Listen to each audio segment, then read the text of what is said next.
Welcome back to Beyond the Battlefield.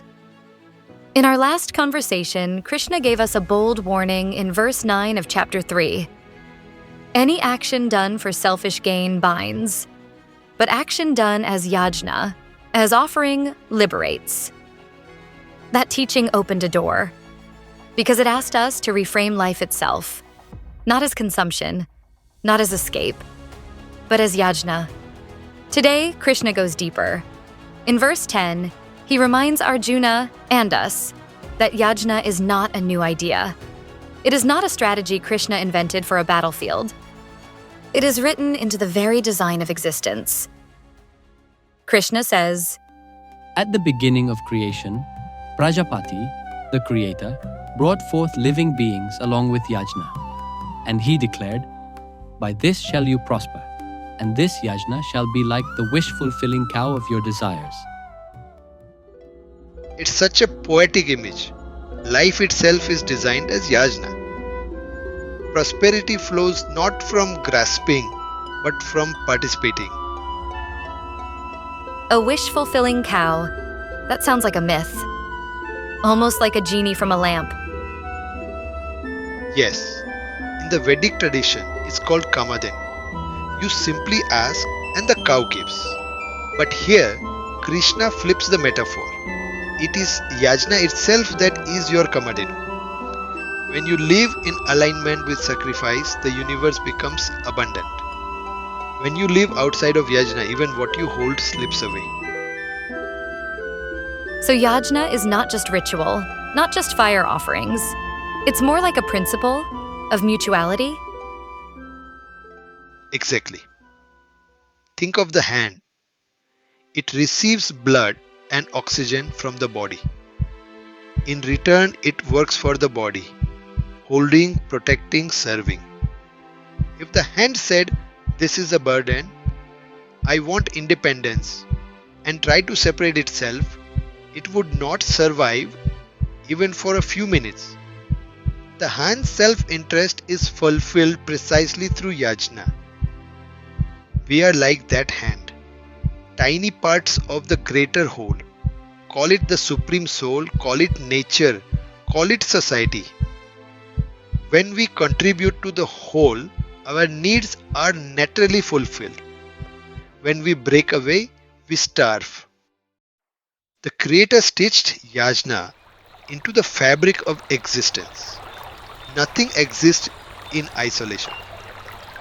The tree gives oxygen, you give carbon dioxide. The river gives water, you return respect or pollution. If you align with yajna, you prosper, materially and spiritually. If you break yajna, you become like a severed hand. Life itself begins to wither. But how does this apply in leadership or business? What does yajna look like in our world? Two things happen when you act in the spirit of yajna. 1. Energy and prosperity multiply. Look at leaders like Gandhi or Mandela. Because they worked for a higher cause, their energy seemed inexhaustible. Yajna gave them strength. Even in prison, their spirit never broke. When leaders act for a cause beyond ego, their productivity and prosperity rise. 2. Lower desires fall away. When you fix your eyes on a higher ideal, petty cravings drop. Gandhi did not worry about his comfort. Mandela did not worry about personal gain. They were absorbed in service, and that made them free. This is yajna in leadership. In sustainability, yajna is the principle of giving back. Take from nature, but also nurture nature. Plant when you harvest. Respect when you consume. In AI, yajna means building technology not just for profit, but for humanity. If AI is trained on the collective creativity of billions, then to use it only for greed is theft. But when AI is guided by responsibility, healthcare, education, climate, It becomes Kamadin, fulfilling human hopes without destroying balance. That is the Creator's design. Yajna as the milk cow of abundance. That changes the way I see success. It's not about what I grab, but what I give into the cycle. Yes, Krishna's message is sharp. Sacrifice is not loss. Sacrifice is seed. Without yajna, prosperity dries up. With yajna, prosperity flows like milk. So, verse 10 tells us the world was built on sacrifice. If we forget that, we cut the branch we sit on. But Krishna doesn't stop there. In verse 11, he shows us how this principle of yajna creates reciprocity.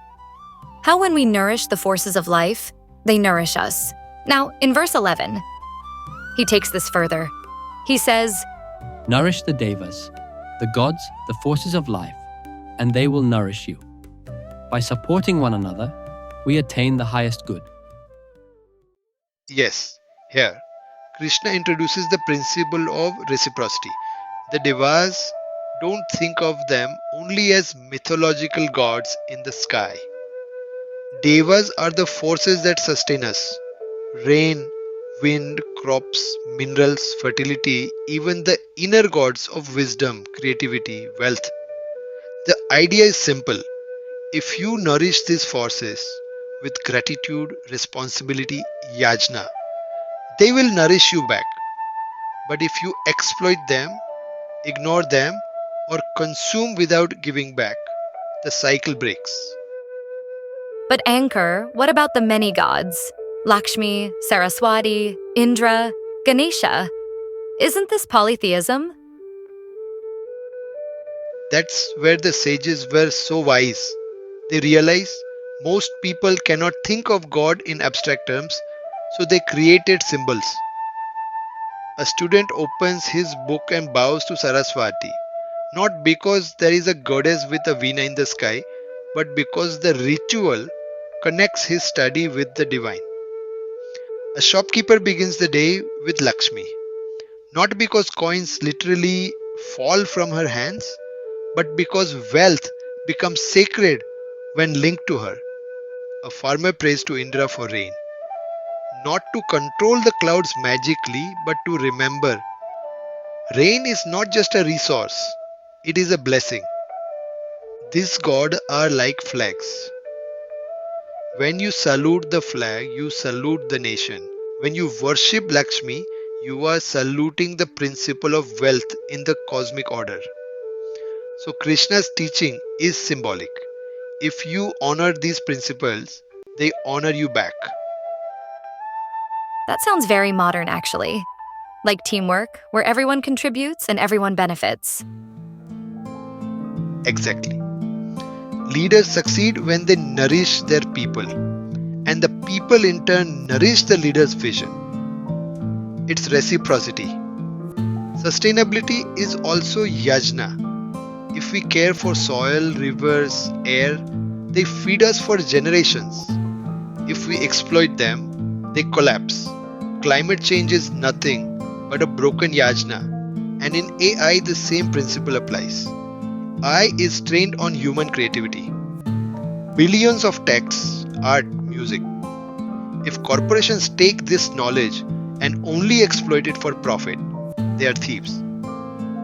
But if AI is developed as yajna for education, healthcare, solving real problems, then the technology nourishes all of humanity. Krishna is essentially saying no system can thrive without reciprocity. So in verse 11, Krishna told us, nourish the devas, and they will nourish you.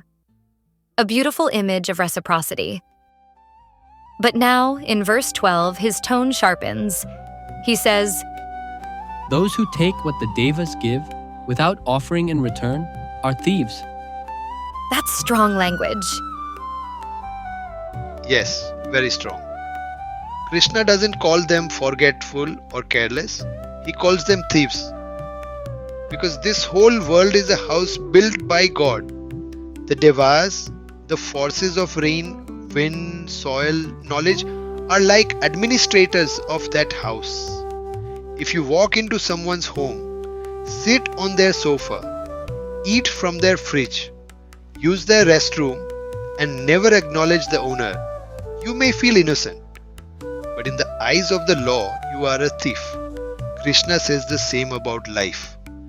If we consume oxygen, food, love, knowledge, but never return, never offer, never honor the source, we are stealing from the universe. Osho says a person who only takes is a parasite. They may not break human laws, but they break the cosmic law of Yajna. For him, Yajna is not about ritual, it is about consciousness. If you breathe and forget gratitude, you are stealing breath. If you eat without awareness, you are stealing food. Krishna calls this tamasic living. Selfish, unconscious, only thinking, what can I grab? Such a person is bound to misery, no matter how comfortable he looks on the outside. So it's not enough to just do no harm. If I live without gratitude or offering, I'm still guilty? Yes, in human eyes you may look virtuous. In divine eyes you are a thief, because you deny the giver. And what about the next verse? Verse 13. Here Krishna gives the opposite picture. He says, Those who eat the remnants of sacrifice are freed from all sin. But those who cook for themselves, for selfish ends, eat only sin. this is powerful. It means when life is lived as Yajna, even eating becomes holy. The food becomes grace. It purifies you. But when life is lived selfishly, even eating becomes sin because it depends ego. In Vedic tradition, every meal was first offered to the divine. A simple act. Take a little portion, place it aside, whisper a prayer, and only then eat. That act shifts consciousness. Suddenly, food is not fuel for ego but grace. Christianity has the Eucharist, bread and wine consecrated, then eaten as sacrament. The principle is universal. When you receive with gratitude, it liberates. When you grab without offering, it binds. How does this apply to leadership or even technology? In leadership, it's simple. A leader who takes credit but never shares recognition eats sin. A leader who treats success as prasad, shared with the team, is freed from arrogance. In sustainability, if we take resources only for ourselves, cutting forests, polluting rivers, hoarding profits, we are thieves in Krishna's eyes. But if we treat nature's gifts as prasad, honor them, return them, the cycle remains pure. In AI, corporations harvesting human creativity to build algorithms, but never acknowledging or giving back, that is theft. But if AI is developed as prasad, honoring the collective human input, serving healthcare, education, climate, then it becomes Yajna, freeing humanity. So verse 12 warns us, don't live as a thief. Verse 13 invites us, live as a participant in Yajna, and you are freed from guilt. It makes me think, every act, every meal, every breath can either be theft or grace. The choice is ours. Exactly. Krishna's teaching is simple. Live as if everything is prasad. Then life itself becomes liberation. So today, Krishna has taken us through a journey of 4 verses, but really one truth. Life is not ownership. Life is participation.